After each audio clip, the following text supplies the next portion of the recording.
Hey, this is April, and this show set discusses cannabis, psychedelics, and altered states of consciousness generally. It's intended for audiences 21 and over. Also, I am not a medical expert. If you are looking to engage with psychedelic substances, please consult your physician before doing so.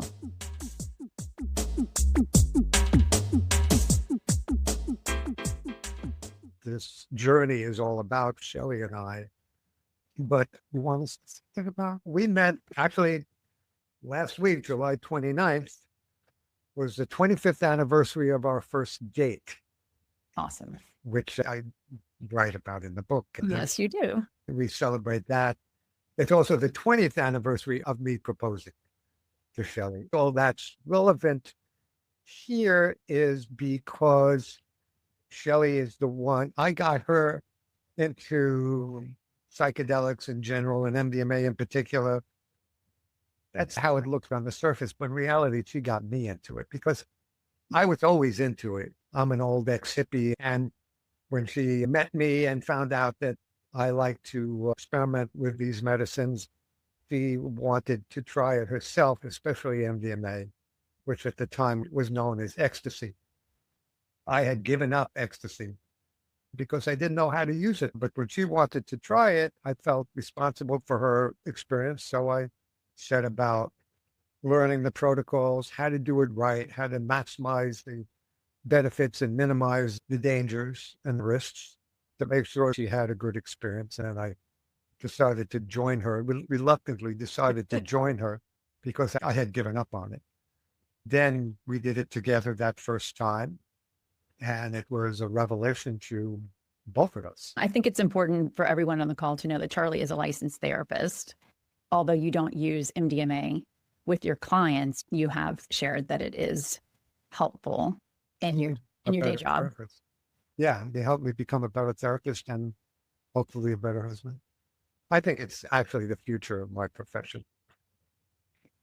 I am curious, how were you using it before you and Shelley used it together that made you feel like it was a useless medicine? I was doing it alone, for one thing. Oh, okay. Yeah. And you say in your book, that's not usually how it's done. Yeah. Some people do it alone and they like that, but I liken it to being all dressed up with nowhere to go. It's really a medicine that coaxes you into relating to the people around you. I also was using it purely recreationally. I was drinking with it, doing stupid things. I didn't know how to use it right. I didn't know how to source it. I had to learn all that stuff, which you can learn, and make sure that it's pure, make sure you're weighing it to the milligram with a scale that's very inexpensive to get. I also didn't know how to stay hydrated through the experience. Ended up with a bad cold after one of those experiences because I was terribly dehydrated. I didn't the protocols. I was making typical beginner's mistakes. Got it. Yeah. As you say, you can learn all these things if you read the book. I feel like the book is in a lot of ways. We're in this epidemic of isolation, right? And this is the drug for connection. And it's also a medicine that a lot of people associate with youth, right? The people who feel the most isolated are seniors.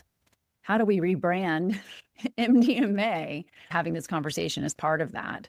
But it's not just to take, and I know that you all do take it and you go to listen to music and you are in large crowds, but there are a lot of ways to imbibe with MDMA to meet people where they are. I think I read an article that said you can tell everybody everything about MDMA except for where to get it.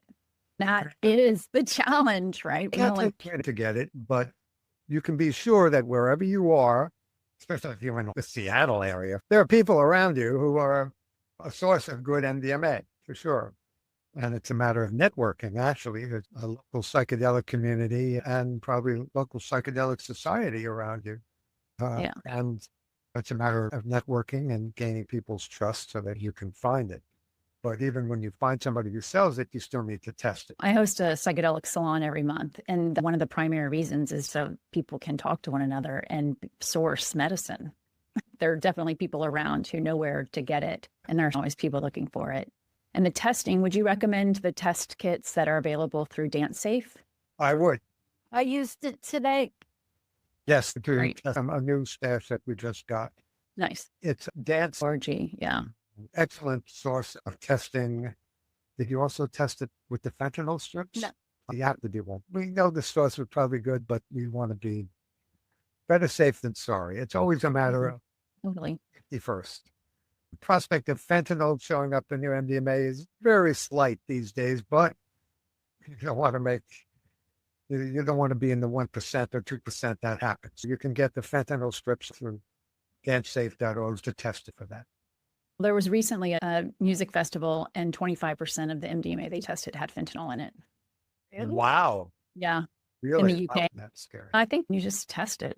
Just Yeah. test it. That is one thing I will say. The youth, they test their drugs. They just always have. Not at festivals, though, unless there is booth set up where they'll test it on the spot. That's probably how they came up with that statistic. Yeah, it was either Dance Safe or Zendo Project, but it was one of those two that was tracking that. And So- April was there. Where did Alexa go? She said she was going to be driving, so she's still on the call, but she's just not going to be. Yeah, I can talk. I'll turn my video on when I land. But I'm Oh, here. I didn't see your name on the screen, so I didn't know you were there. Okay. Yeah, I see I disappeared too, but I am here. Okay, good. So I think I know, I don't want to out anybody, but I know some people on this call have experience with MDMA and others do not. So I would be curious for those people who do not have experience, why should they try it? Why were you so curious, Shelley, to try and got Charley to put another shot? It was my son's favorite. He loves it. Helped him. It gave him opportunities to have little vacations from his demons. He did have Wow. demons. Yeah. I grew up, I'm only 2 years younger than Charley. So I grew up in the 60s and 70s, and everybody was doing stuff, but I wasn't because my path was different. In nursing school, the drug of choice was alcohol. And this was in the late 60s, early 70s. When I left my ex-husband, I wanted to try everything, especially when I heard that he's a hippie. The first cannabis, Right. then Mhm. mushrooms. I don't remember if LSD was first or MDMA. I wanted to see what the hype was about. I can connect with what your son said about it, a vacation from demons. In the book, you are described as a very joyous person. So I don't know if you have demons that you are trying to escape even for a short period of time. Did you find that was true for you? What has it allowed you to do? Because it seems like you can tap into joy pretty easily. I can. Yeah. Yeah. It made me feel so wonderful that I'd never felt like that before. I totally agree. It's my favorite drug for sure. For the connection that you feel and just how much access you have to love. It's access to love, but also just on a purely visceral level, my experience is that I never thought it was possible to feel so good in the human body without a horrible downside. Like I'm sure heroin or crack, Right. heroin or crack high feels fantastic. I'm sure. I never tried them, but I'm sure it feels fantastic. Otherwise, people wouldn't do it. But of course, the downside is notoriously terrible. With MDMA, if you know what you're doing and you do it right, you don't have to suffer a bad downside at all. Right. And so this was a revelation to me that I could feel so good, and not just good. One can feel good on cocaine too, but not connected to other people. Right. So I felt so deeply connected to Shelley or with other people when we would do it with other people. It was a whole other layer of fullness and joy to our relationship. And then we found we could repeat this experience 4 or 5 or 6 times a year. And it became something of a medicine practice for the two of us. Yeah, you're in your book, you're at 65 roles. So I'm guessing that you're beyond that now. Now it's And Obviously, as we age, our body does feel different than it once did. And escaping our own body and how pain that we might feel is nice. I know that ketamine has helped me with physical pain. Psilocybin also helps with physical pain. I have less after I have low dose of ketamine, higher doses of psilocybin. Does MDMA do the same? If you have physical pain, do you find that in the days following, your body feels better? I don't deal with chronic pain, so I don't know. Certainly it can help you tolerate. I think people have told us that it helps very temporarily. Psilocybin is known to be analgesic in its effectiveness. And psilocybin really helped cure my sciatica years ago. When I do anything, whether it be cannabis or MDMA, actually, pretty much any psychedelic, I become ageless. I have no age. Thank goodness I don't have pain. I have arthritis, but it doesn't bother me when I'm on the MDMA or whatever. I'm just in my 20s, in my 30s, in my 40s. I have no age. And that spirit really carries on when the drug is on. Yeah. If I may just read a brief passage from the book. Yeah, we'd love to hear it. This is a chapter called Senior High. Okay. It says, it's given me up here in my 70s a new lease on youth. For a few hours, this world-weary mind of mine and aging body are reinvigorated. As long as I use it wisely, I can take a brief vacation in Youthlandia and return to the fresh vitality of my 30 or even 20-year-old self for a few hours. I'm free and reborn with an innocent, fresh off the boat feeling. And Shelley and I experience a unique attunement. We're like two kids, hand in hand, skipping around our chemical playground. Yeah. And that's how it feels. So it's added a whole layer of joy and fun and pleasure to our marriage. I don't take that for granted at my age. It helps dealing with not only age, but mortality, which is something we all deal with. Yeah. We're dealing with it all the time, even if we're trying to push it into the background of our consciousness, but it's there. We all know that day is coming. It's helped me grapple with the fact that my days are numbered and that I am here to live as deeply and fully as I can. And for me, this means many things. It means doing my own explorations and my own therapy. It means having the best relationships I can have with my friends and, of course, my wife. And it also means taking these little chemical helicopter rides for the day above our lives, looking down, looking at our lives together from up high and seeing where we've been, where we are, enjoying the view, and envisioning where we might go from here. Right. Come down. This has been very useful for us in dealing with our aging process. Mortality is. Yeah, Bob Marley says that rather than when he's high, cannabis, that it's not that you understand the world around you and things around you. You overstand. You've got this bird's eye view.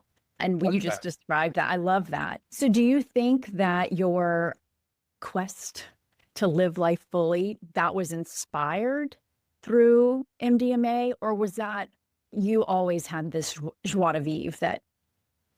I didn't always have the joie de vivre. I always had the quest. Okay. I had the joie de vivre until I met this one who taught me how. Use the medicine. Yeah, she's my medicine. Yeah. So I'm probably habituated, and by this point, I'm probably addicted to her. I always had a quest to live life as fully as I could. That was probably the reason I left my ex-husband. I was existing, not living. I went to work every day, came home, go to sleep, eat, repeat. I knew there's got to be more to life than this. I left my husband, and within 5 months, I met him. Oh, okay. Wow. You needed a partner in crime. You're like, I'm ready. I had to be careful because I was still working as a nurse in critical care. It's a different time. Not that things have changed so much today. It's still illegal, even 20 years ago. It might not be illegal a year from now. The latest we're hearing from Washington is that people have every intention of reversing the FDA decision from last August and making it a prescription medication within about 10 months. We'll keep our eyes on that. One of the questions that I get the most, and I think we should address, is 89% of people over 65 are on a prescription drug, and over half of those people are on 4 or more. And when you take MDMA, my friend was not over 65, but he's on an SSRI, and he took his SSRI on the day that he took MDMA. So he didn't really feel anything. And then the next day, he had to hit off a joint, and he had not taken his medicine that morning. It kicked in, and he just he just started rolling. So our medication plays a huge role in our experience. And I'm on an SNRI, and really, it's still in your system for 6 weeks. I don't take it on the day that I'm going to take MDMA or psilocybin, but I should really not be on it for weeks. Once it has FDA approval and people can talk about this with their doctors, they can come up with a plan with their medication. I know your book addresses this by talking about prescription meds and what the advice is really critical. Yeah, and I would never pretend to want to supersede the advice of somebody's prescribing professional. If you ever were to wean yourself off in time to do MDMA, you want to do it with the advice of your MD, so that can be done responsibly. And of course, you're on an SSRI or SNRI for a reason. So you have to be careful and deal with that. Right. Yeah. You do talk about stimulant meds too, not to take your ADHD medication, a stimulant med on the day that you take MDMA. There is a lot to consider, and I'm sure you can go down the rabbit hole of Reddit to figure it out. But the real solution is my book. Your doctor. It's all. Yeah. Or your book. Yes, of course. They could probably ask AI too. It's very open information. There are a lot of sources of information, and most of them say the same thing about who should not do it. And for example, people with heart conditions should generally not do this, and people with bipolar disorder should not do this, and people with epilepsy or that type of condition should not do this. And then certain contraindications like these medicines, that's RIs. So you want to be careful. Like I say, it's a safety first situation. And so let's dive in a little bit to your protocol that you go over in the book with 5-HTP.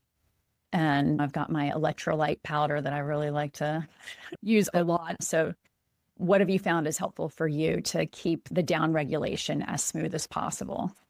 You, first of all, have magnesium handy in case you experience tightness in the jaw or your eyes going a little wild with nystagmus. And that is solved by magnesium? It can help. Really? Yeah. Oh, wow. Those Okay. are both symptoms of neurotoxicity. Not dangerous. It just means you've had plenty. Magnesium can ameliorate that. Also, take magnesium before or afterwards. And vitamin C, and have your electrolyte drink ready, not sugary, but just water with electrolytes is great to have during the time. You don't have to overdo it, but just have, if you're not in an environment where you're sweating, then a liter of water for the whole day would be great. Afterwards, not that night, but the following night, 100 to 200 milligrams of 5-HTP helps replenish the serotonin. But what we find of most use is just being gentle with ourselves for the few days afterwards, getting a lot of sleep. I get more sleep than she does.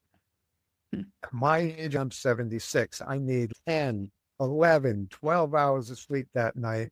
But it sounds like a lot, but boy, does it feel good when I wake up because I'm not hungover at all. Sleep it off a little bit, yeah. And it feels great to eat very well. I never do it on a Sunday where I have to go to work on Monday and see patients. Nothing to do the day after. Do you take anything to help you sleep? I always use medicine to help me sleep because I have trouble sleeping. Melatonin and sometimes a prescription medication called doxepin, very small dose of that. I think it can be helpful to have something to help you go to sleep. And to stay asleep that night, because it is related to amphetamines. And magnesium can help with that as well. If I really have trouble falling asleep, a little Ambien helped me as well. And cannabis. Right. Yes, I know that cannabis sometimes comes into the equation when you have taken MDMA, but I know that you also enjoy it on its own. I see a lot of myself in you, Shelley. So I would love to hear how you prefer cannabis. Charley doesn't participate all the time. Correct. Yes. We're not talking about using it in combination with MDMA. You were. Just at the end of your MDMA Ah. journey, you had said that you sometimes do that. Yes. And I do too. You want to say something about that? It's pure and simple. It's for sex. Yeah. Good sex. Okay. At the end of a roll. When we're coming I down- have a question on this. Go Are ahead. you taking medication because MDMA can get in the way of performance for men? Yes. And men should know this and not think there's anything wrong with them if they have trouble performing on MDMA. I'll use Cialis for that. So you take Cialis with MDMA. At the end of a roll, when we're mostly down from the MDMA, we invariably want to make love. It's a way of just like putting an exclamation point on the end of our daily sentence there. And so I'll take some Cialis at that point. I'll smoke and she'll do some edibles. We call it sextasy. It's quite fabulous. You can tell she enjoyed it. I think it's a way to celebrate the connection that you were feeling in the hours preceding. Exactly. Yeah. Yeah. Sometimes we'll make out on it before while we're still rolling earlier in the day. Sure. I can't complete the act at that point, but it's a whole other layer of intimacy. Yeah. And MDMA is not a sex drug. It's a sensual drug. It helps you feel your physical feelings. That's why if people at a party or a festival with a cuddle puddle, Yeah. know what they're doing. I do have to say that I keep notes on my phone, and I found a note that said we were at a peach festival and I was standing up, rolling and swaying back and forth, and I had an orgasm. Wow. Yeah. I don't think this is necessarily a problem for women. Sometimes Can be. I sometimes have problems with mushroom and I'm doing it. Sure. Not bad. Maybe it was amazing. That's amazing. I get vagina envy sometimes. Did it take you a while to decide to write this book from a professional standpoint? Absolutely, I was concerned. Coming out of the chemical closet and worried about my license and legal ramifications. I had many talks with attorneys, my licensing attorney and a criminal drug attorney. It's just to explain to me how to talk about it and how not to talk about it. I've been surprised that so far, there's been no negative ramifications. I might have lost a patient or two over the years because they found out about the book, but more so, I got more patients come to me because they wanted a psychedelic-friendly therapist to talk to. That makes sense. And And are you retired, Shelley? yeah, I was just going to say, well, I would really have been unless I were retired. I went out on disability in 2011. Okay. And the book came out in 2020. So at that point, I didn't have to worry. Before that, they would have drug tested her in the hospital and she might have had a real problem. Do you have a second act, Shelley, as a weed doula, helping people incorporate cannabis? It's legal in New York now, so you have that option. I've done it lately. I do. If people ask me, I'll talk about it. Yeah. But I've been experimenting on my own. I have my own laboratory set up in the bedroom. And it's always edibles. It has to be because back 2019, we discovered I had essential tremors. That's my left hand and my voice. The voice doctor said that I can't vape anymore. So what should I do? And he said edibles. So I've been playing with edibles, learning all about different ways to play with it. In fact, recently, something that I've discovered is, and I don't know how it would be with MDMA. actually. Sure. But the L-theanine, I've been taking L-theanine is a funny kind of medicine. It's in green tea. If you take 200 milligrams, it helps you relax and it can help with sleep.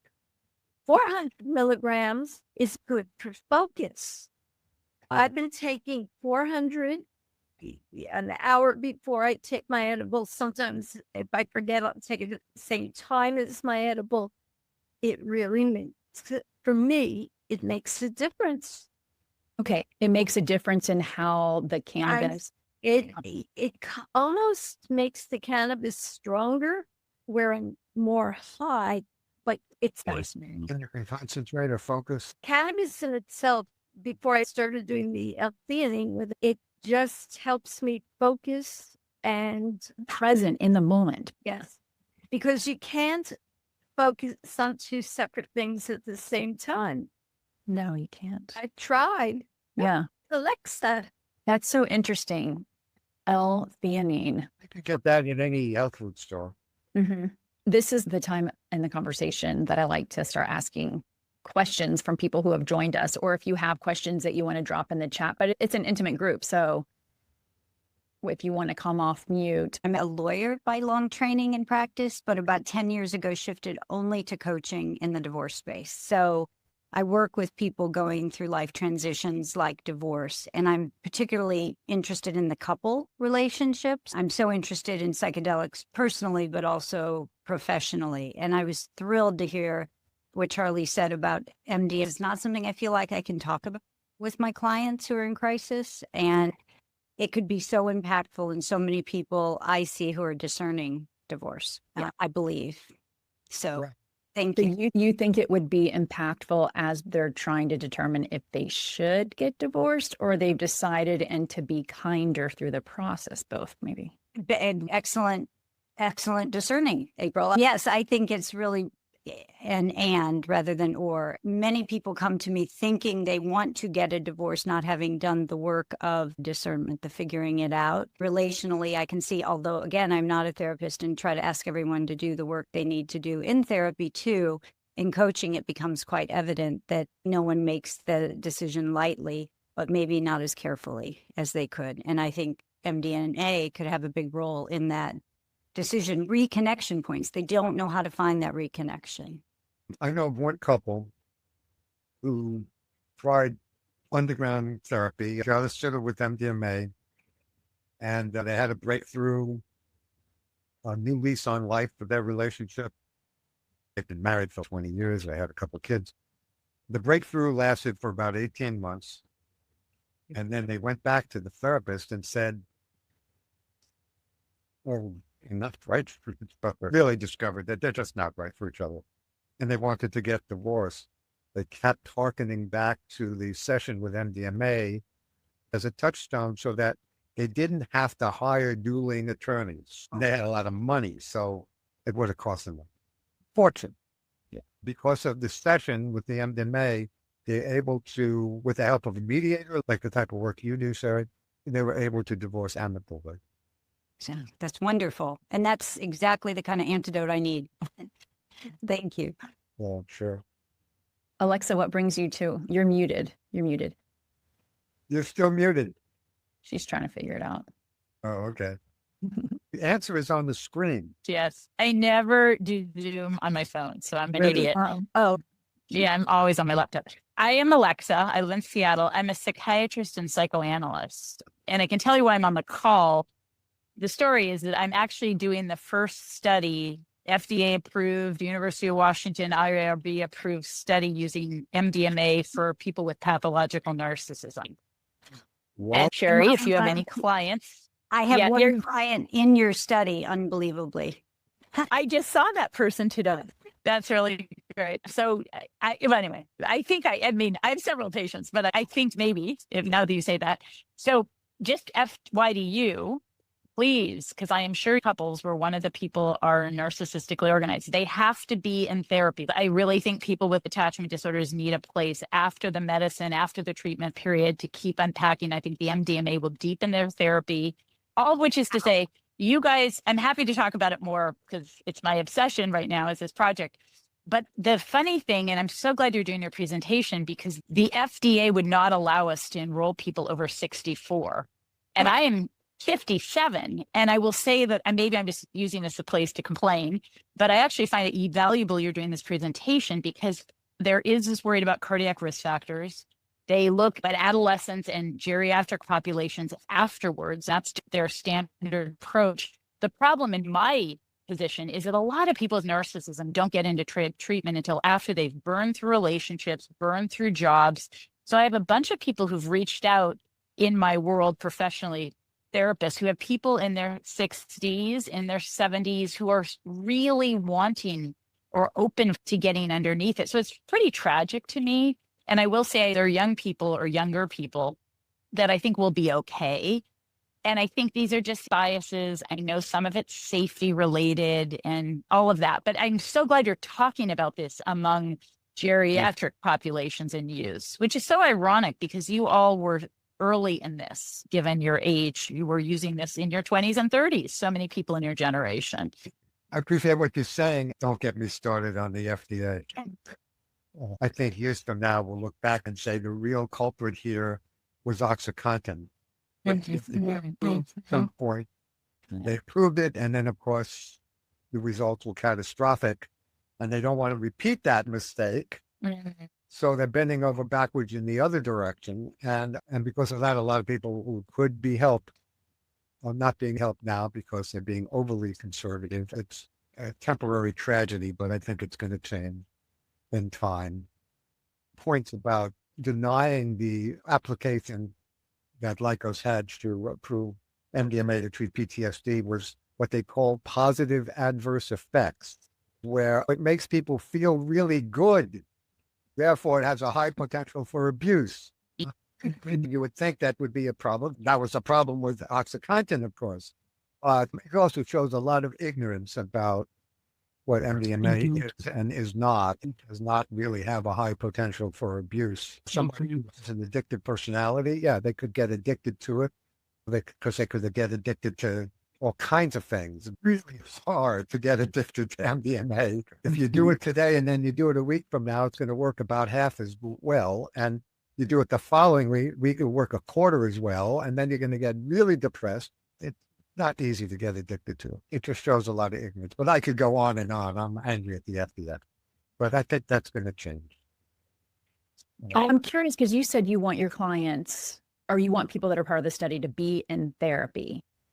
But is that going to be part of the protocol? Okay. So we're doing it now. The way I wrote the protocol is because nobody is given these medicines today, meaning contemporarily in the 60s and 70s. I'm sure a lot of people with attachment disorders got these medicines. But in terms of a research study, I really didn't know how they do. I have a whole theory about what I think will happen. I think MDMA is quite a perfect medicine for the problems narcissists have. Mentalization, reflective functioning is limited. MDMA can help with that, but also reducing the fear, turning down the amygdala. And these folks are terrified of their emotions and they dysregulate so easy. And there's so much grief and rage and envy inside these folks. They can't process it. They just react to it and then projectively send this into the world around them. And it's just havoc. And so what we're already seeing, because we've done now a number of people, they're able to approach these feelings. Stunning. I can honestly say I'm stunned already. And it's small. It's 12 people. We'll see. We've done 4 people now through almost all their treatments. It's radical. And then there's the compassion and empathy piece. I was doing the CIIS training program to get a certificate and I stay up on what's coming my way in terms of what's in the world, Michael Pollan's book. And I read the MDMA piece. I'd never done MDMA at that point. I'd done other things. And I was like, oh my God, it just leapt out at me for these people. Yeah. But the therapy is that I do think what they say from the PTSD study and the hope with MDMA is it will deepen the therapy when deepens your capacity to be in therapy because you can approach feelings. It deepens the connection, the therapeutic alliance. So I'm thinking, wow, if people already have a container and after they see us for their 3 medicine treatments and their integrations, they go back and keep working on it. These attachment disorders, these early ruptures of relationship traumas, you're not going to get fixed. You're going to need to keep what the medicine I think shows you is what you need to work on. I think what it really opens up is what is there to work through. And that's so cool. Yes. The population you're working with, it's not the cure, it's the door that opens up to the work that needs to be done. I see narcissists as my little sub-practice and family members of narcissists. And I am a little worried that the FDA has been serious about people with suicidality. And that's hard to get people with borderline personality disorder to assure the FDA or the clinicians that they aren't actively suicidal, but that'll change. Yeah. I think they will benefit at time. Completely agree with you. Can I ask a question? Yes. How has it changed your relationship after the rolling? As the months and weeks have gone on, what has deepened qualitatively for you guys? Like icing on the most wonderful cake. Mm-hmm. Added another dimension. We bonded on the level of fun and play and joy, which is an amazing way to bond in a relationship. It has helped us get through some really hard times that weren't about our relationship, but were about what was going on in our lives and health issues and the like. And it gave us so much relationship capital, these deeply meaningful, pleasurable experiences that we have accrued to lean into when the going gets rough, to also give us perspective when the going gets rough, that not get lost in self-pity or overwhelm about how rough things are, realizing that no, we've known the best parts of life, and now that can help us get through the hardest parts. And why share it? Because we love life. And we want to share this. Our community has grown because we started years ago, 20 years ago, by having potluck dinners and amassing our brothers and sisters together. And we now have, like 200 people? Yes, in the community here in New York. That we have convened all together. That blows my mind sometimes when I think about it, that we'll go to a party and we'll go and it'll be us. In other words, the people that we've amassed, and they all know each other. Us. We're the root. They're like the branch in the tree. And it's so satisfying. Chosen family. It's about other people. It's about sharing and giving this away. The potlucks that Shelley mentioned are sober events that we do for this local psychedelic community. But we've also led group experiences here. And you have one coming up in September, right? One coming up in September. Okay. Well, we're hopefully in Iceland. Oh. We've done it in Europe. And now we're doing it around the country, coordinating with different cities on the same day. This time it'll be September 13th. We're calling it One Pulse. And to be coordinated with other small groups around the country who are also doing it. I've developed that protocol of group experiences, and I've been giving that away because it's the way to spread the love and the joy. But it also, it's been selfish in a way because it adds meaning and depth to our relationship. We're more happy to make such a difference in other people's lives. And you feel supported. I was going to say, going back to how it has changed your relationship, but I would say the benefits of taking MDMA with your partner regularly means that you're checking in with compassion on a regular basis, and you are remembering to connect, tell each other how much you love each other, how much you appreciate each other. Couples do that. And when you're on MDMA, even if you bring up a hard topic, you will do it in such a kind way that really feels to the other person like you're trying to get to a solution that feels beneficial to both of you. To have a partner that is also agreeable to this connection on a regular basis throughout the year, I think can really make sure that joy and the love is perpetual. I haven't let Michael talk at all, but I would love for him to share his perspective on that with our we would love to hear Michael. We blended families, and so there's real stuff there when you talk about it lets you get through the hard times. Charlie, I'll let you speak. When I'm hearing you talk, it's like I know the experience for us, you get to a place where it's a little bit easier to have those conversations. and it just allows you to have more empathy for each other. It's a way to get to a new point. I'm not so sure that a lot of couples do this, but I think that maybe you don't understand really what that is until you've gone through that experience. Yeah, I agree. I think that psychedelic science this year, the people are presenting research looking at couples therapy and using MDMA assisted therapy. Yes. And one of the words that kept coming up was forgiveness. I was just listening to a podcast. I don't see couples generally, but it makes sense to me that there were some podcasts early this morning I happened to listen to, and they were talking long-term couples have 500 resentments that are unspoken. How perfect to have something that doesn't just deepen it, but what if some of those resentments can fall away or soften? Just like the defenses in the people I see, it's all hardened, rigid thoughts based on hurt feelings that people just can't process. Right. So Not even say, sometimes you'll say, what's your intention before you take the medicine? Usually I just say, I let the medicine do what it wants. Over the years, having done it over 100 times now, I have been able to forgive my mother and forgive my ex-husband. 4 years ago, my son unexpectedly died. And we had already scheduled a group experience in the park 9 days later. So everybody's so going to be there. And I'm like, absolutely. It could be used for PTSD. I'm traumatized. Yeah.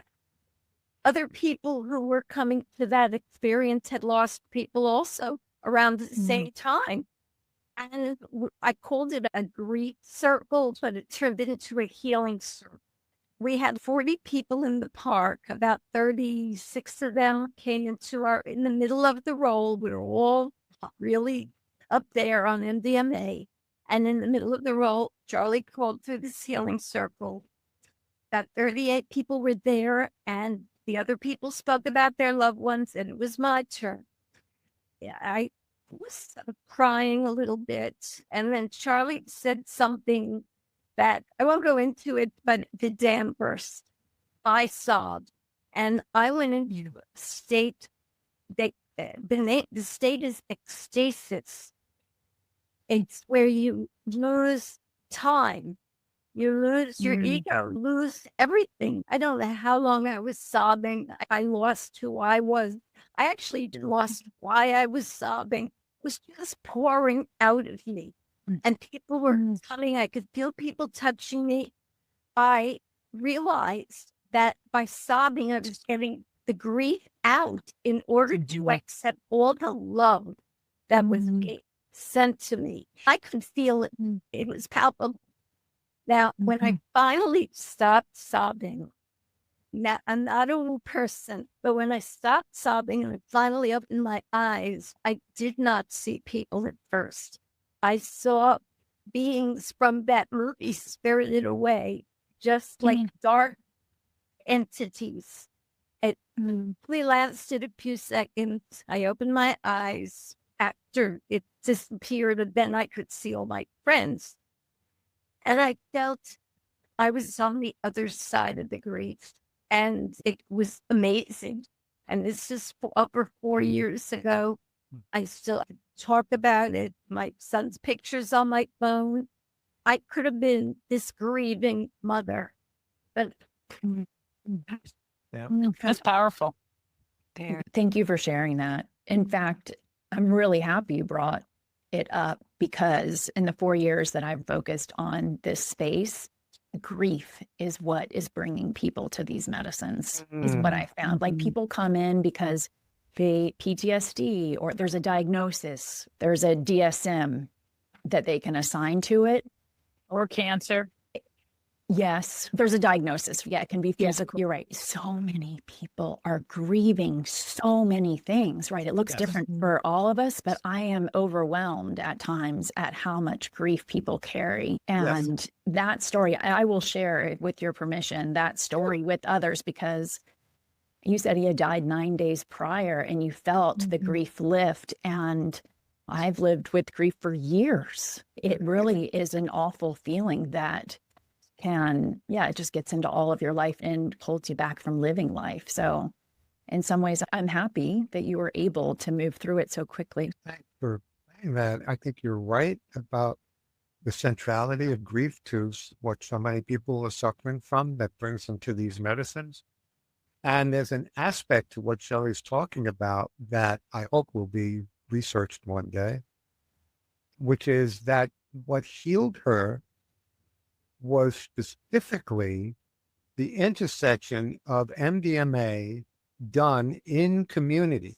So when she was sobbing at that point, all her defenses were down. She could expel all that grief she was feeling and then open her eyes and take in all that love that other people was always too willing to give, and she was all primed to receive.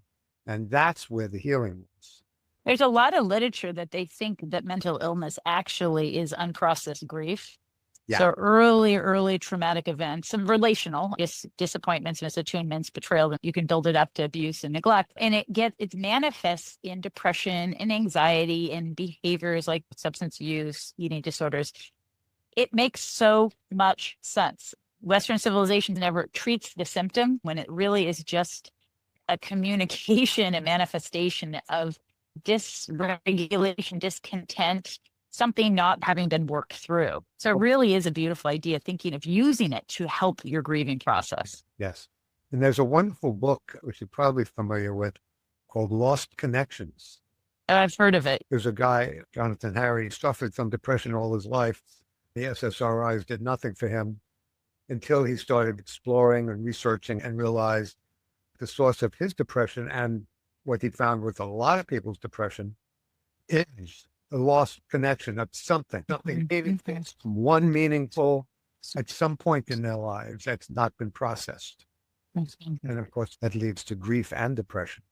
And certainly anxiety about your next imminent loss that you can be bracing for. It totally tells the story. Right. The people I take care of, they all come in wanting treatment to make their spouse or children different. They're not there for themselves. And then if you could hook them, they slowly, it does become apparent they need help. But that is not what brings them in. That's right. That's right. And these are the people who ultimately are diagnosed as narcissist or It's almost a tell, although I wouldn't reduce my diagnostic tools to that, but it's very consistently why they don't come in necessarily, even though their road has roadkill everywhere. You would think they might see the common denominator is themselves. They can get there. It's slow. But that's why I think these medicines are so helpful. They deepen the work. They make the work easier to get to, not finish, but to do. That's why I think this medicine practice is the future of our profession. I really believe that. I'm curious about just we've had some experience where we had a guide. And I would say the one thing about having a guide who really knows what they're doing is they can help you go a little bit further, closer to the edge. And what you're willing to talk about. And it's like, they'll know where things are going. They'll just let it go down a path, but without it going too far, because in a way, like, I haven't ever been to a place where there's not some sort of self-preservation instinct in there. But with the guide, there's somebody to help you go a little bit further. It's interesting when it comes to helping people. And versus doing it as a couple yourselves. That's a great question. I'm curious too. I've done it both ways. I don't know. It depends on the guide. There are many guides out there who shouldn't be, especially these days. Plus, people who have gone through serious training, like the MAPS training or the CIIS training, and or the ROPA and the like, or who are therapists and then trained under an experienced guide. It can make a tremendous difference. For couples who want to work with this medicine and maybe don't have access to a guide, are there 3 questions that are like general questions that they can come into the experience? Like, what's been on your mind that you haven't shared with me in the last 6 months? Who is the person that you're feeling the most confused about? I don't know. Are there questions that they can bring into the experience that can give them a place to start and connect with that isn't, you did this thing to me? That's a good one. I'm going to use that because that's my second book. I'm writing about MDMA for couples. And that would be a good place to start. The most obvious question is, what is it you want me to understand about you that you don't think I understand? Beautiful. under the influence, with the empathy deepened, that I might have a chance of understanding viscerally for the first time. Maybe the first time that person has said out loud something about themselves that it's really powerful. I love that Yes. question. Yeah. Thank you for joining me for today's episode. I'm your host, April Pride. If you liked what you heard, please rate and review Set wherever you listen. It really does help more people find our show. And a special offer just for our podcast listeners. Enter discount code SHOW20, that's SHOW20, for 20% off at checkout on Set's psychedelic cards. Think of these like set and setting in a box. So check out the link in the show notes and make your next journey extraordinary.